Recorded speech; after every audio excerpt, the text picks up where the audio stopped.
All right. In honor of the fact that the Oilers are playing again tomorrow night to try to kind of inspire the team, I got my Gretzky jersey on because that was ugly, and I don't even cheer for Edmonton, but that was some ugliness tonight. So we'll see if they can pull out of it tomorrow. I guess we'll find out. But we've got matinee games too, so that's why I'm doing the preview tonight rather than doing it in the morning.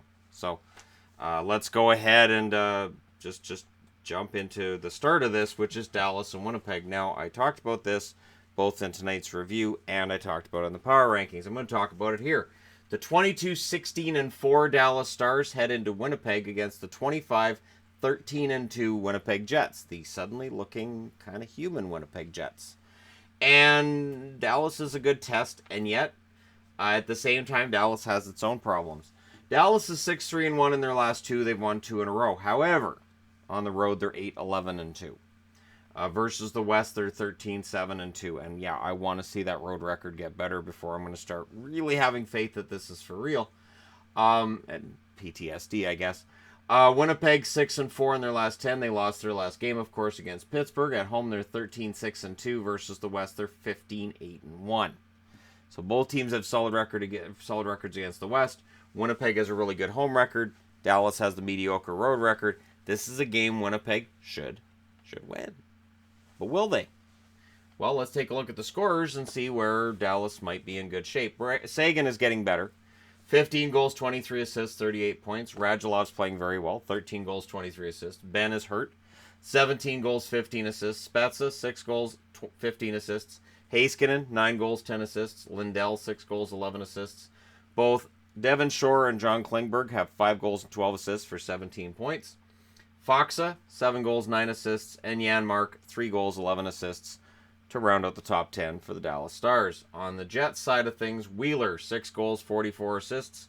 Scheifele, 22 goals, 27 assists. If this list looks like it did the last time I did a preview for Winnipeg, it's because they got shut out.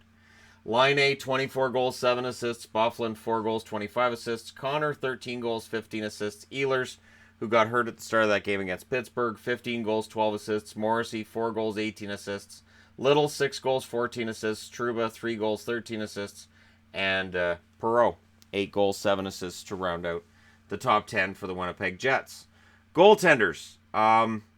Bishop's been confirmed. Bishop's 14-9-2 with a 2.35 goals against, 923 save percentage. Hudobin then is the backup at 8-7-2, 2.52 goals against, 924 save percentage. And of course, Hudobin, last couple of games have beefed up his stats quite a bit. On the Winnipeg side, I expect Hellebuck, but honestly, give Brossoit a game. Brossoit's 8-1-1 with a 2.11 goals against, 939 save percentage.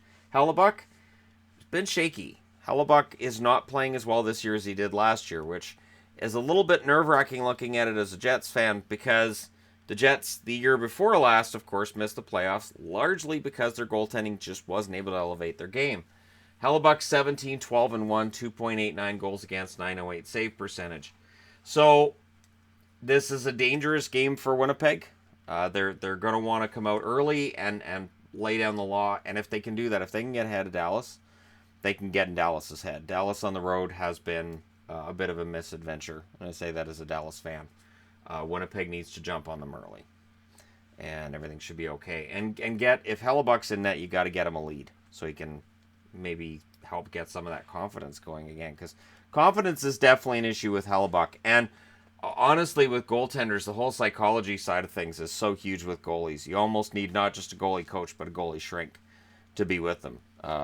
Because at any point in time, sometimes in game, a goaltender, you'll see that mental lapse, and then you're done. They allow 2 goals on a few shots, and your game is done. Next up, New Jersey, the Devils, one of the worst road teams in against one of the better home teams of the last while, actually since they joined the league in Vegas.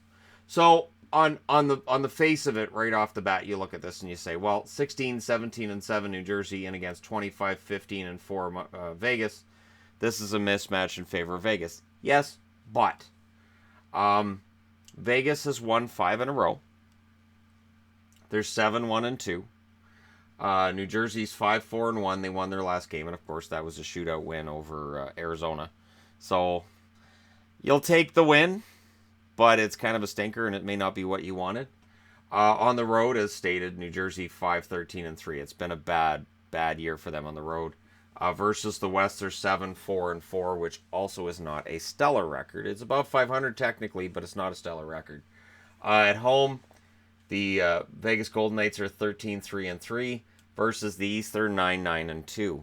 And so everything looks to favor Vegas, but something tells me that that New Jersey's going to give them a really, really good test tomorrow.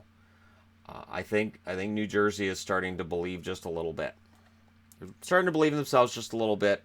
They're not where they were last year, but I think that belief that they can turn things around is there. Now, realistically, the odds are against them, but you got to admire a team that looks at their record at the halfway mark of the season and says, you know what, we can go on a run here. Leading scorers for New Jersey, Hall's still the leader, despite the amount of games he's missed. 11 goals, 26 assists. Palmieri, 20 goals, 16 assists.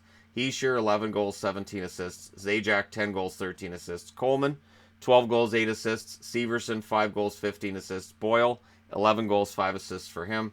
Johansson, 6 goals, 9 assists. Bratt and Vatanen, sorry. I'm getting Virtanen thrown in there, see? So, it's Vatanen. 3 goals, 12 assists for each player there. So that rounds out your top 10 for New Jersey. On the Vegas side of things, their leading scorer is Alex Tuch, 14 goals, 18 assists. So 32 points, which is almost the lowest on the board for a leading scorer, ahead of Arizona, ahead of Anaheim, with the agreement that Tuch has missed time as well. So Tuch would be up closer to 40 points if he played every game. Carlson, 15 goals, 15 assists. Marchessault, 13 goals, 17 assists. Smith, 9 goals, 18 assists. Eakin, 12 goals, 11 assists. Pacioretty, 11 goals, 9 assists. Thanks to that goal he had in the last game, which, of course, we're all like, where's Peary? Theodore, 4 goals, 15 assists. Miller, 2 goals, 15 assists. Schmidt, 4 goals, 10 assists. And Ryan Reeves rounds out the scorers with 7 goals and 6 assists for the Vegas Golden Knights. Goaltenders. Kincaid's been confirmed for New Jersey. We can debate whether that's a good move or not. My answer to that would be yes. You don't want to overplay the kid in Blackwood, so yeah, put Kincaid in here. Kincaid's now 13-10-6 with a goals against of 3 and a save percentage of 900. So at least they're round numbers. Blackwood is 3-2 with a 1.83 goals against, 947 save percentage. So intimidating numbers there for Blackwood to be sure, but it's a small sample size, so you got to take it with a grain of salt. Now, on the Vegas side of things, Fleury is likely the starter because Fleury is always likely the starter, right? Subban's 1-5, 3.1 goals against, 895 save percentage. I had to kind of laugh. Doug McLean last night was talking about Vegas, and he said, second half of the year, we're going to see Vegas rest Fleury, rest him up for the playoffs. So Subban will get more starts because, Vegas is going to plan up for the playoffs. Well, here's the problem with that theory. Here's the problem. They don't have any faith in Subban. That's why Fleury's played so much. The other problem is that if they start putting in a guy they don't have the faith in, and if Subban puts up 1 win in 6 games, that could be the difference between making the playoffs and not making the playoffs, which is why Fleury, with a record of 24-10-4, goals against a 2.47 and a save percentage of 912, gets so many starts. So the idea of resting him for the playoff stretch or whatever, we're months away from that. And that's part of the problem for Vegas. I do think that there are some issues going on with Vegas. And I think that it does get smoothed over with a 5-game winning streak, as it would be for any team. But there are issues there. And one of them is that they are overplaying Fleury. I have no doubt in my mind that they're overplaying Fleury. Marc-Andre Fleury will play every game. Should he? No. Ideally, no. Not at all. No. Next up, Carolina, 18-17-5, and against Ottawa, 15-22-5. And let's be honest, on the face of it, this looks like a game between two teams that aren't making the playoffs, so who really cares? But we're going to look at it. Carolina's 5-4-1 in their last 10. They've won 3 in a row. Made a nice jump up in the power rankings because of their 3 wins in a row. Ottawa's 2-7-1. They've lost 7 in a row. Of course, they're at the bottom of the power rankings because that's kind of where Ottawa belongs. On the road, Carolina is 7-10-1. You have to fix that if you're going to get back into the run, or into a playoff run. At home, Ottawa's 11-8-4. Not bad, but not good enough either. Versus the East, Carolina's 11-11-3. Versus the East, Ottawa's played them more and been a little less impressive, 11-15-2. So all the numbers would seem to indicate that we could see a flip here where Ottawa wins a game. The problem with Ottawa winning a game is I don't know who's going to win it for them. I think the goaltending situation in Ottawa is looking like it could rival Philadelphia's. Based on what I saw of Nelson today, we could end up seeing a situation in Ottawa that resembles Philadelphia's unless Anderson comes back within a week. I haven't heard that yet. Leading scorer for Carolina. Yes. Somebody asked in the review video. Yeah, no, I'm fighting some kind of a bug. I'm taking cough medicine 3 times a day. And I try to make sure that before I start a video that I make sure my throat's as clear as possible, but I'm still struggling. Carolina's leading scorer, Aho, 16 goals, 27 assists. Teravainen, 10 goals, 22 assists. Williams, 8 goals, 14 assists. Ferland, 12 goals, 7 assists. Svechnikov, 11 goals, 8 assists. Slavin, 3 goals, 11 assists. Hamilton, 5 goals, 8 assists. He's finally started getting goals. That's what he's paid for. Wallmark, 3 goals, 10 assists. Falk, 2 goals, 11 assists. And Martinook, with 9 goals, 3 assists, rounds out the top 10 for the Carolina Hurricanes. On the Ottawa side of things, Stone, 20 goals, 26 assists. Duchesne, 17 goals, 24 assists. Chabot, 10 goals, 28 assists. Dzingel, 16 goals, 14 assists. White, 10 goals, 15 assists. Bobby Ryan, 7 goals, 17 assists for him. Bodker, 5 goals, 19 assists. Tierney, 4 goals, 20 assists. The former Sharks need to start pitching in more if Ottawa's going to turn this around. Tkachuk, 10 goals, 10 assists. And Zach Smith, 5 goals, 9 assists, is now in the top 10 scoring. But again, yeah, they really need to start getting some scoring from Tierney and Bodker. They need that. That depth scoring's got to come up. It can't all be about Stone and Duchesne. Goaltenders, no confirmation for Carolina. I'd be willing to think McElhinney because Mrazek 7-8-2, 3.34 goals against, 884 save percentage. Whereas McElhinney is at 9-5-1, 2.20 goals against, 923 save percentage. Ottawa's confirmed Hogberg will be starting. He's 0-2-1 with a 3.68 goals against, 895 save percentage. Nilsson is 3-9-1 with a 3.17 goals against, 892 save percentage.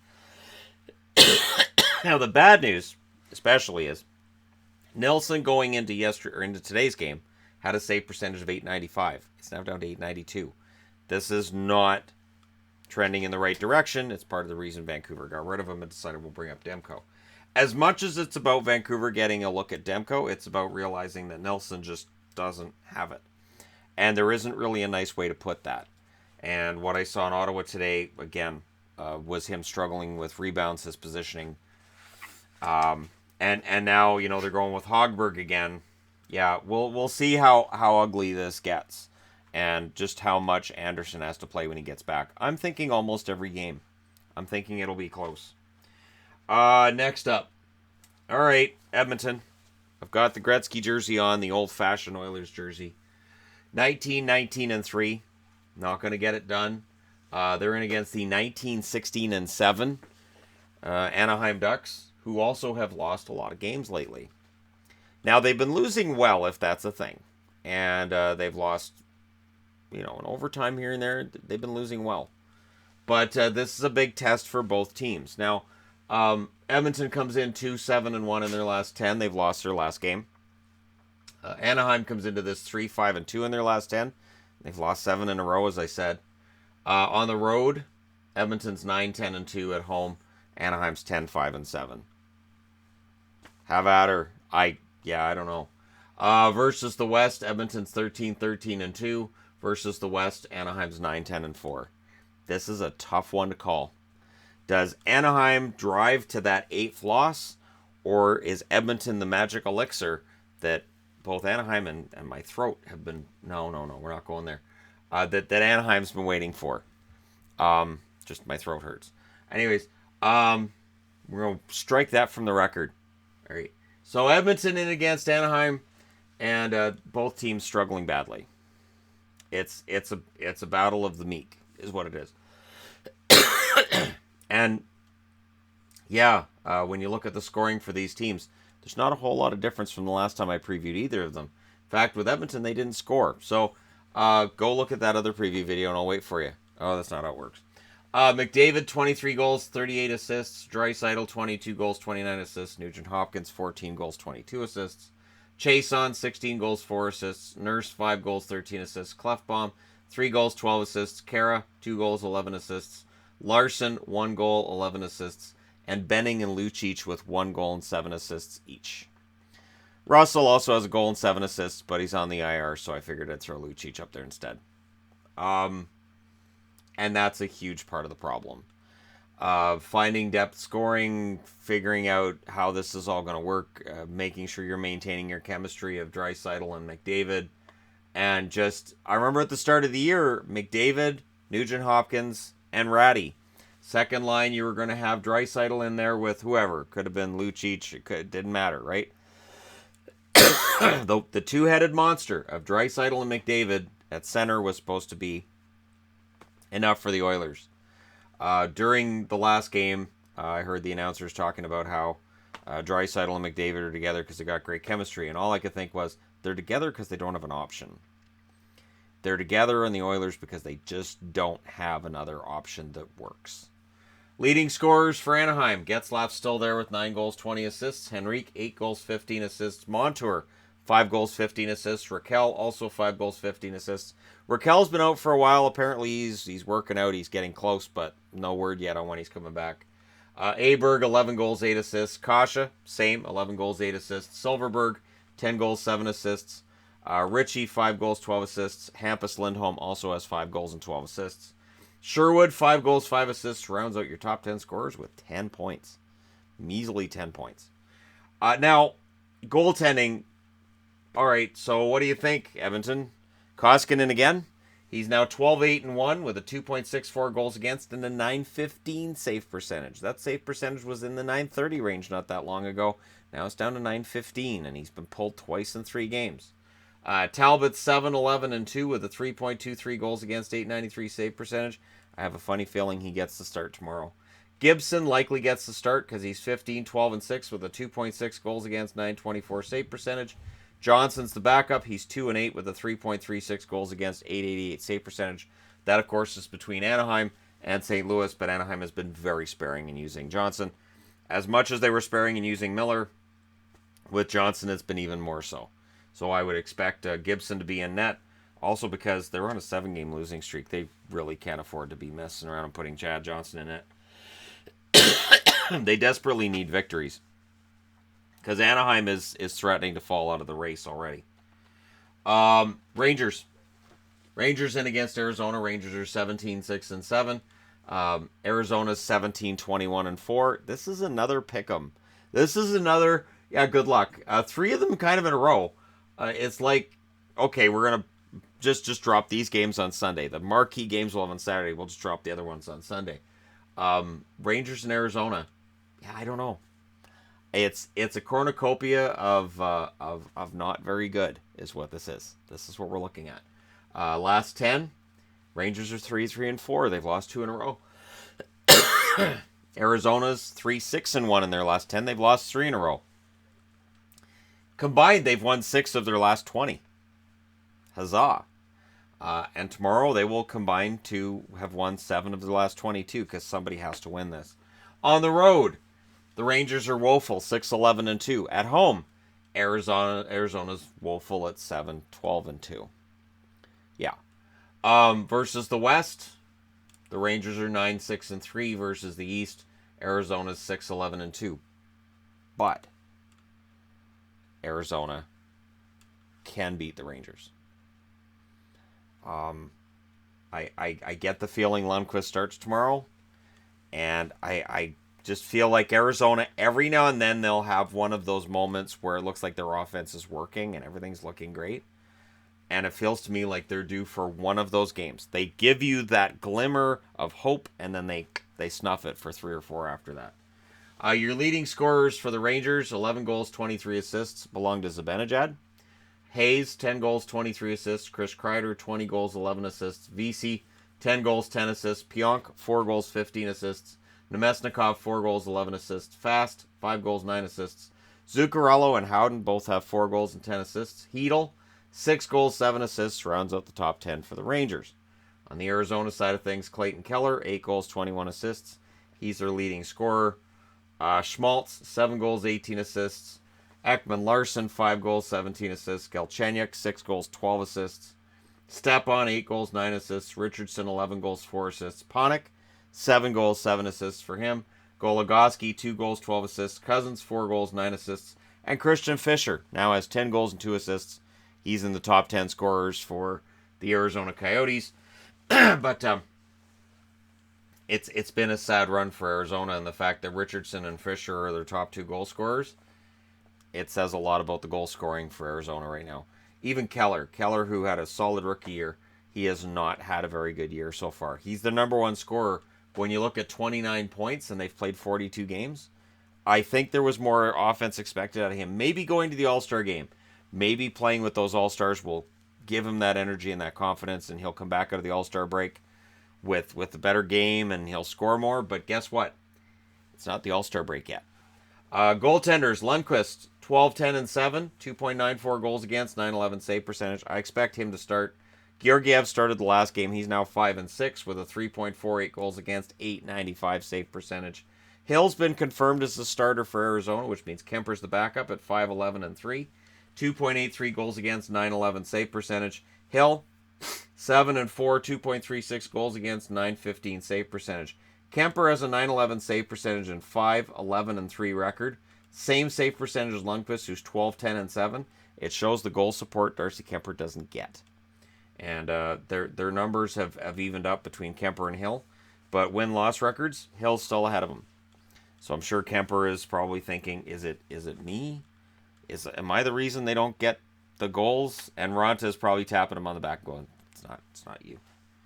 Last year was me while I was hurt, so it's not you. All right, next up, Capitals. The Capitals trying to break out of a skid. And they're in a skid at the absolute worst time of year because it's Pittsburgh time. And the Penguins play tomorrow night as well. They're right here against Chicago at home.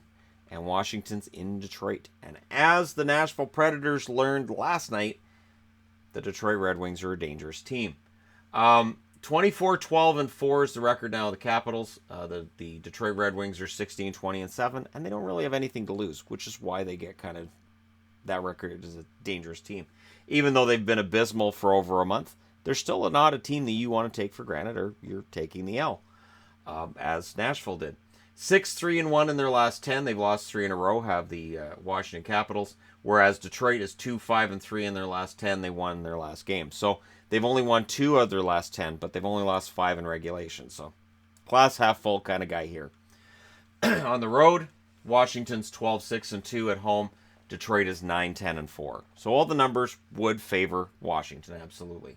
Versus the East, this favors them a lot. Washington 16-5-2, whereas Detroit is 10-4-6 against their own conference. Everything favors Washington, but Washington's making me nervous right now. Ovechkin leads them in scoring with 30 goals, 16 assists. Backstrom, 10 goals, 34 assists. Carlson, 6 goals, 33 assists. Kuznetsov, 7 goals, 27 assists. Connolly, 9 goals, 14 assists. Vrana, 12 goals, 9 assists. Wilson, 11 goals, 8 assists. Eller, 6 goals, 12 assists. Oshie, 11 goals, 5 assists. And Niskanen with 5 goals, 10 assists rounds out the top 10 for the Washington Capitals. On the Detroit side of things, Larkin, 18 goals, 22 assists. Now Larkin's reached 40 points. He's a star. Nyquist, 10 goals, 25 assists. Athanasiou, 15 goals, 10 assists. Nielsen, 7 goals, 17 assists. Bertuzzi, 10 goals, 12 assists.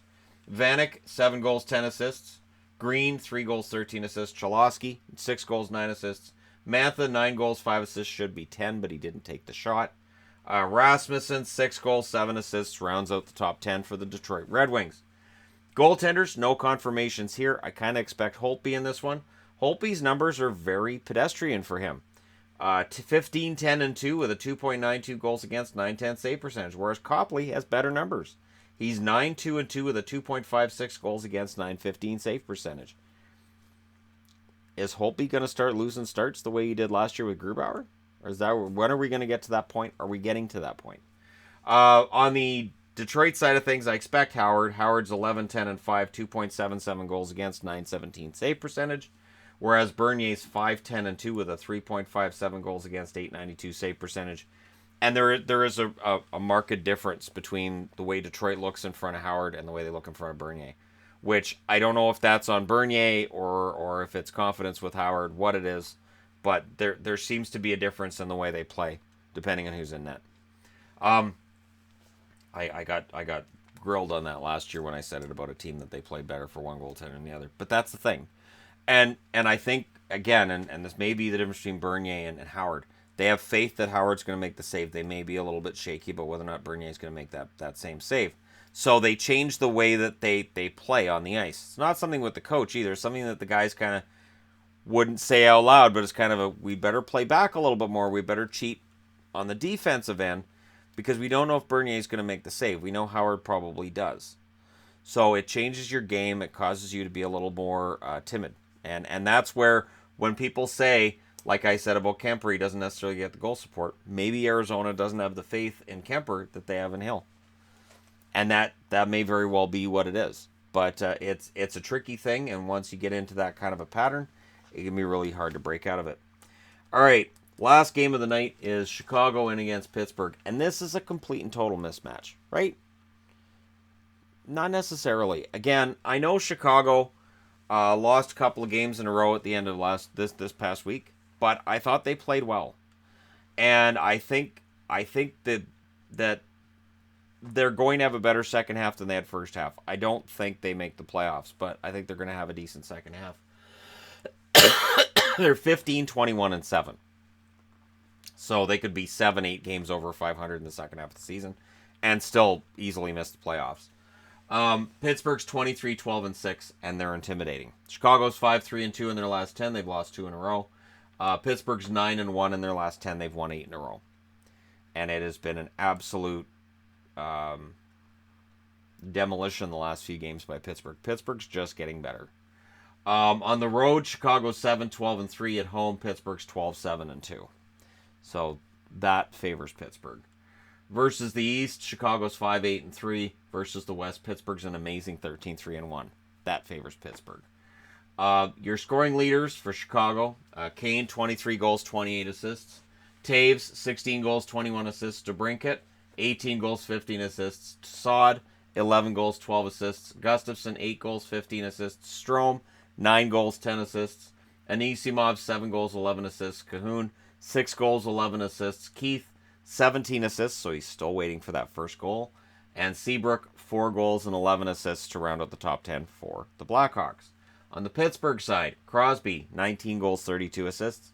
Look at that, he's got 51 points. He's on pace for 102 this year. Because there's so many guys having amazing seasons offensively, Crosby's numbers kind of just fly right under the radar.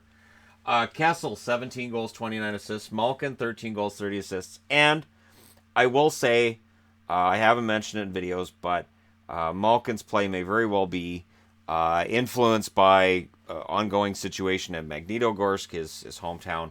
So, I'm not going to say anything about his play or his points or whatnot, but he has been acknowledging that it has been on his mind, obviously. So, hopefully all works out for his hometown, for him, and hopefully he gets things on track soon. He has 13 goals, 30 assists for 43 points at this stage. Gensel, 17 goals, 20 assists. Letang, 10 goals, 26 assists. Hornquist, 14 goals, 10 assists. Rust, 9 goals, 9 assists. Simone, 6 goals, 10 assists. Brassard, 6 goals, 6 assists. And knocking Alexiak off the board is Aston Reese. Aston Reese with 6 goals, 5 assists. That does it for Jamie Alexiak. He's off the board right now until he gets his next assist. So 6 goals, 5 assists. Aston Reese rounds up the top 10. No confirmation of goaltenders. I would honestly be surprised if it's not Delia, but they could go with Ward. Delia's 3-0-1 with a 1.98 goals against, 952 save percentage. Save 47 out of 50 in a loss.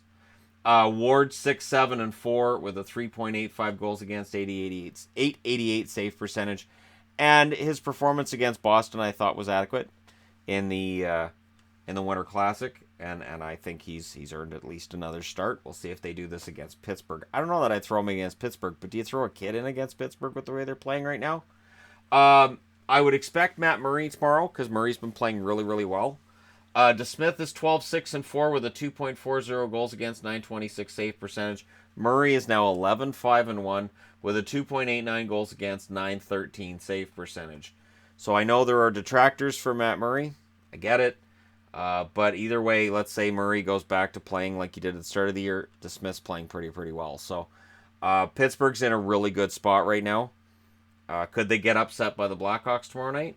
Yeah, I could see Chicago going in and playing a fantastic game and beating them, but that's only because when I see an 8-game winning streak, I go, it's kind of got to come to an end at some point. But maybe Pittsburgh's going to run it to 10.